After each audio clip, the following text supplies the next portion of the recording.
Welcome to Cory's Stories.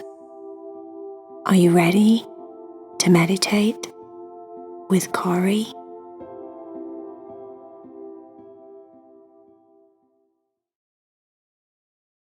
Hi friend, don't forget to subscribe, say that you like the video, and also press the bell so that you get notifications every time I make a new video. If you love Heidi, Cherry, and VAYA, or Tucker and Leo stories, you can now get exclusive stories on my Patreon account. Go to the links below the video and you can join Heidi, Cherry, and VAYA Club or the Tucker and Leo Club and get exclusive stories with your names in them. I love you all so much. Enjoy the story. Bye, friend. Are you ready to meditate with Cory? Make sure that you're all snuggly and warm in your bed. You have your favorite stuffies with you if you like to cuddle your stuffies at night. Make sure that everything is just right so that you can relax your body and let go of your busy, busy day. It was a very special day for Margaret. It was Margaret's birthday. She was having a party and she was super excited. She was all ready, waiting in the house with her little sister, Elo, and Juju, her friend, and also Paul, her friend. They were waiting for Tucker and Leo to come. Margaret was very excited because she was very talkative like Tucker, and she had an excitable personality like Tucker, but she was also very kind of sensitive and meek and mild, like Leo can be sometimes. So she really loved Tucker and Leo, and Tucker and Leo thought she was the best thing ever, so they were very excited about going to her birthday party. The doorbell rang, and Margaret went running to the front door. It was Tucker and Leo. Oh. Tucker was shaking his tail around and running around in circles. He was very excited. Oh, I'm so excited. Margaret, it's been so hard this week. It's been so hard to not get too excited. I could barely sleep. I could barely eat. I was like, Leo, is it Margaret's birthday yet? Leo looked at Margaret and rolled his eyes. He's been doing it every single day, multiple times of day, and it's driving me crazy, Margaret. Margaret started laughing. Come in, she said.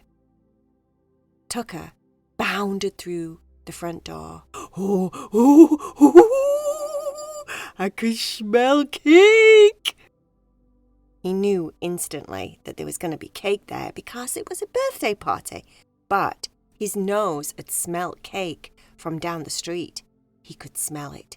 It was chocolate cake. He wasn't supposed to eat chocolate cake. He wasn't supposed to eat chocolate. But this was a very special occasion. And as we know, Tucker he's eaten multiple things he's not supposed to eat. So a bit of chocolate cake in his mind isn't bad at all. Leo, on the other hand, would definitely have an allergic reaction to chocolate cake. So he wasn't caring whether he could smell chocolate cake or not because he knew he probably wouldn't be able to eat it. Where is it? Said Tucker. Where's that chocolate cake? I can smell the chocolate cake. I can smell it. It's making my toes tingle. It's making my ears twitch. It's making my nose get all funny and tingly on the end. I need some chocolate cake right now. Margaret said, You can't have chocolate cake right now. That's like my birthday cake. You have to wait till later when everyone gives presents and sings and all of that stuff. Oh, said Tucker. That's so boring. Juju, Paul, Hello, do you think that this is very boring, having to have rules on your birthday, having to have rules at your party? I say you can eat cake anytime you want to because it's your birthday. It's your birthday, Margaret, and you're 8 years old, and you can say whether you want cake morning, lunch, or dinner time, or night time, or you can save your cake for tomorrow, or you can save your cake in a Tupperware in the freezer if you wanted to. I like that word, Tupperware. I just learnt it last week because Mummy had got this new meat, right, that she was giving us. She was giving us this new meat. I forgot what it was called. What is it called? Giblets. That's it. Giblets. And I was like, ooh, this is like very delicious. What is it? Leo said, ooh, that's like the insides of an animal. Tucker said, ooh, it's delicious, not caring at all about the fact that it was the insides of an animal. Leo, on the other hand, had a couple of sniffs at his giblets and decided that he wasn't really into liver and heart and all of the things that were mixed in with it. So he just passed, and Tucker ate Leo's as well. So yes, what I was saying was, Mummy got this new meat, right, giblets. That's a good word too, giblets and Tupperware. And she put the giblets in the Tupperware and she froze it. And then when she gave it to us, it was all rock hard and it was like chewing on an iceberg. And I was like, ooh, this is very nice, whatever it is, giblets. Anyway, yes, so she could put a cake in Tupperware, and then she could freeze it if she wanted to. I think that would be fun because then, like 3 months from now, she could have a piece of cake and she'd be like, oh, this is still my birthday cake and it's still really nice. Margaret said, yeah, well, we'll see. I'm sure it's not going to be too long before we have cake, so don't worry about it. Come outside, we've got lots of games and things on the garden. Everyone followed Margaret out back. They got some beanbag games, she got skipping ropes out there, she got soccer balls, she got chalk so that they could draw things. The first thing that Tucker found was like a tiny, tiny little hole where, apparently, Margaret's mum was going to put some flowers, but then she got too busy preparing for the party. So she'd left the hole thinking that she was going to put the flowers in it after everything had calmed down and everyone had left the party and all of that stuff. So there was a little hole, just a tiny little hole in the garden, in the bedding area, and Tucker found it. Leo looked at Tucker and said, "Do not be digging here at Margaret's house." Tucker said, "What, Leo? What? I can't help myself, you know. I've been on a bit of a digging bender at the moment. I've been having so much fun with my digging, Margaret. If you let me dig, I bet you any money we end up going somewhere very magical." Margaret said, "Go for it, Tucker. I don't think Mum'll mind. Actually, you might be helping her because you'll be digging more holes for the plants." Tucker kept looking around. He kept hearing a cat. There was a cat in the background meowing. He heard it again. It kept meowing. Tucker looked at Margaret and said, "Why do I hear a cat, Margaret? I'm hearing cat. Did you hear it? Did you hear it? I heard it again. It was there again. And again. There it is again." Margaret said, "That's VAYA." "VAYA!" said Tucker, and he started running around in circles. "VAYA, VAYA, where's VAYA? Come out, VAYA, come to play. Where are you? Where are you? I can hear you, I can hear you." Margaret's cat, VAYA, came outside. She was meowing away. Meow, meow. "That's not VAYA," said Tucker. Tucker thought that the cat was actually HEIDI, Cherry and VAYA. But it wasn't HEIDI, Cherry and VAYA. It was VAYA. Margaret had a cat called VAYA also, and she was very talkative. She kept meowing and meowing and meowing. That is not VAYA, said Tucker. He heard her over and over and over again. She talks way too much. VAYA doesn't talk that. Listen to her. Listen. She's talking all the time. VAYA, be quiet, kitty. VAYA's quite quiet. She's very quiet, and she's like a princess, and she's quite shy. That's not. She's an imposter. Let's call the police, Leo, because that's not the VAYA that I know. That's a different VAYA with the same name, like a copycat. VAYA proceeded to meow a lot. She just kept going and going and going. Leo said, Tucker, it's not an imposter. It's just a different cat that's called VAYA. Tucker said, I'm calling the police. I'm going to call the police. I'm going to call the FBI. I'm going to call the CIA because she's an imposter. She doesn't even look like VAYA. Well, she does a little bit. She meows a bit like her when she meows. Listen to her though, sis. All she ever does is meow and meow and meow and meow and meow.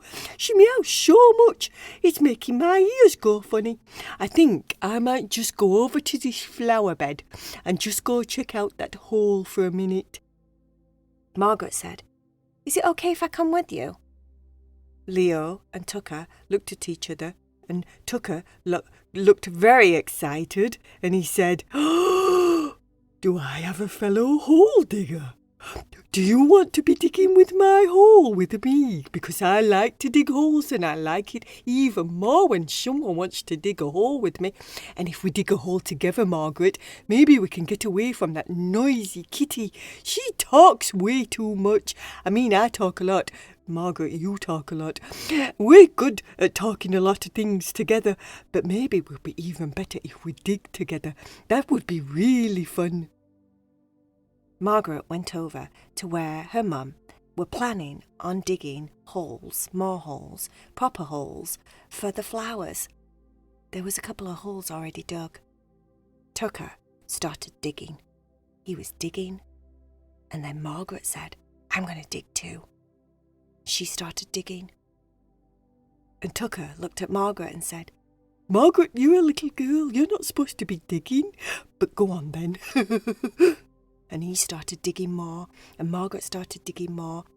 And then Ello came over, and then Juju came over, and then Paul came over, and then Tucker came over, and then they were all watching them digging. And then they seemed to dig the hole so deep that they all kind of fell into it and disappeared. It was brown, very brown, where they ended up. At first, every single one of them thought it was just dirt in their eyes, so much mud and dirt. But it wasn't. It was like they ended up somewhere brown. And then Tucker started to sniff frantically. Oh, he was getting very excited. Oh. Can you smell what I smell, Margaret? Leo, can you smell it? Can you smell it? Hello, can you smell it? Can you smell it, Juju? Can you smell it, Paul? Everyone was sniffing. Margaret said, I can just smell cake. Chocolate cake. All I can smell is chocolate cake. They looked around, and it looked like they were in a world of chocolate cake. There was frosting everywhere. And it was like, you know when you look around outside and you see trees, but they weren't trees, they were chocolate cakes. And you'd see mountains. They weren't mountains, they were chocolate cakes. And you'd see valleys and rivers, and you'd see flowers, and in the sky you'd see birds. There was no sky, there was no birds, there was no flowers, there was no grass. There was nothing that you would expect to be in the garden except chocolate cake. They were standing on chocolate cake. Leo said, "Oh, I can feel it itching my paws already." Tucker started bouncing around like Tigger from Winnie the Pooh. "Oh, it's so spongy," he said. Margaret said, "Oh, taste it. Taste it." Everyone tasted the chocolate cake that they were standing on. Then they started running around all over the place, tasting the chocolate cake trees, or what would be the chocolate cake mountains, or what would be the chocolate cake sky, or what would be the chocolate cake valley. VAYA, the cat, was meowing frantically. Tucker said, "I thought this chocolate cake world would shut VAYA up, but it didn't." And then he started laughing again. "VAYA, just be quiet and eat some chocolate cake." VAYA started munching on chocolate cake and was finally quiet for a second. But there was no guarantee that she was going to stay quiet. She was just going to probably keep meowing. "That impostor of a cat is so noisy," said Tucker. They ate a lot of chocolate cake. Not one single one of them questioned why they'd fell through the hole in the garden and ended up in a chocolate cake world. They were so into the chocolate cake that they'd also just lost their minds, lost the will to have any kind of cognitive sense inside of the brains, because the chocolate cake was so dreamy and delicious. The only one of them that had any sense still was Leo, because Leo didn't eat the chocolate cake because he knew he'd have an allergic reaction and probably get hives. Leo said, "What are you all doing? Stop eating so much cake. You're going to get cake brain, and then you're not going to be able to think your way back to the party. And then Margaret's mum's going to go berserk because we dug a big hole and we all disappeared. And then we're going to get in trouble. And then I'm going to get nervous rash. And then I'm going to get hives even more. And then, oh my gosh, everybody, snap out of your chocolate cake coma." Leo was smacking his paws together as if he was trying to clap and make everybody start to think straight. Margaret was looking a little bit loopy. "Oh, this cake's so good," she said.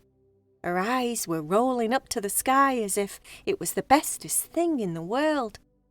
Tucker had got a big, fat chocolate cake belly already. He'd eaten so much. "Oh, I can barely move. I'm so full. Oh, it's so nice here in Chocolate Cake World. I told you if you just followed me while I was digging, you would find the bestest things. I don't know whether it's my imagination, whether it's my crazy brain, whether it's just, I don't know, but every time I dig a hole, I end up somewhere absolutely brilliant." Margaret said, "This is the bestest place I've ever been. I don't want to leave." Leo said, "Oh, no. No. Juju, Paul, come on. Ello, come on. Shake it off. Wake up. We gotta go. We gotta go back to the party." Margaret said, "It's my birthday and I can do whatever I want. I'm staying here." By now, Margaret was rolling around in the frosting, absolutely covered in the stuff. It was in her hair, it was stuck in her ears, it was in her eyelashes, and she didn't care at all. She just was swimming in it, like trying to make snow angels, but she was making chocolate frosting angels. Crazy girl. Tucker had already fell asleep. He was so full and happy and absolutely crazy on chocolate cake that he just fell unconscious. He was so full, like a tick. He was snoring away. Leo had an idea. Maybe if he started digging in the chocolate cake, he would dig his way back to the party. It didn't make any sense. He was quite convinced it wasn't going to work. but he started to dig. Being a dog and all, he was a very good digger. It's just that Leo was also a good dog and he didn't dig holes, not like Tucker. But he was digging now. He felt like he was digging for his life. He had all of these kids and Tucker and VAYA, the imposter cat, relying on him to get them back to the real world. He was digging and digging and digging and digging, and at the same time he was also praying, "Oh, please get us home. Oh, please get us home. Please, please, please get us home." And then he heard a pop. And then he saw sunlight. And he saw blue sky. And he saw birds flying in that blue sky. Then he could hear people talking, and then someone laughed really loud, and it sounded like Margaret's mum. He digged some more and broke a hole through to reality, back to the other side. The sunlight and the voices and the blue sky seemed to bring everyone out of their chocolate cake coma, and they all piled out of the hole and fell on the other side, back in the garden. Leo didn't know what had happened. It didn't make any sense. Margaret stood up and she had a big chocolate cake belly. Ello stood up and she had a big chocolate cake belly. VAYA had a chocolate cake belly. Tucker had a chocolate cake belly. Paul had a chocolate cake belly. And Juju had a chocolate cake belly. They all had chocolate cake bellies. Big, round, full, delicious chocolate cake bellies. Margaret's mum walked over and said, that's where you all are. All right, so are we ready for chocolate cake? It's time for birthday cake, guys. Everyone looked at each other and started rolling around on the floor, laughing uncontrollably, laughing a lot. And Leo said, if it's okay, maybe we'll pass for now. We were just about to play some football. Margaret's mum looked a little bit confused. She'd never heard of kids and animals passing on chocolate cake before. But she said, "Okay, well, it's your birthday. I'll let you guys play football first." Margaret said, "Thanks, Mum." And then they all proceeded to carry on rolling around on the floor, laughing. When everyone went home, Margaret laid in bed that night thinking about her birthday and how absolutely awesome it was. It made no sense at all how they got to Chocolate Cake World. But they did. She totally believes it. She was still burping up chocolate cake. It was real, definitely real. She just couldn't explain how it happened. But it was still the bestest birthday that she'd ever had. The end.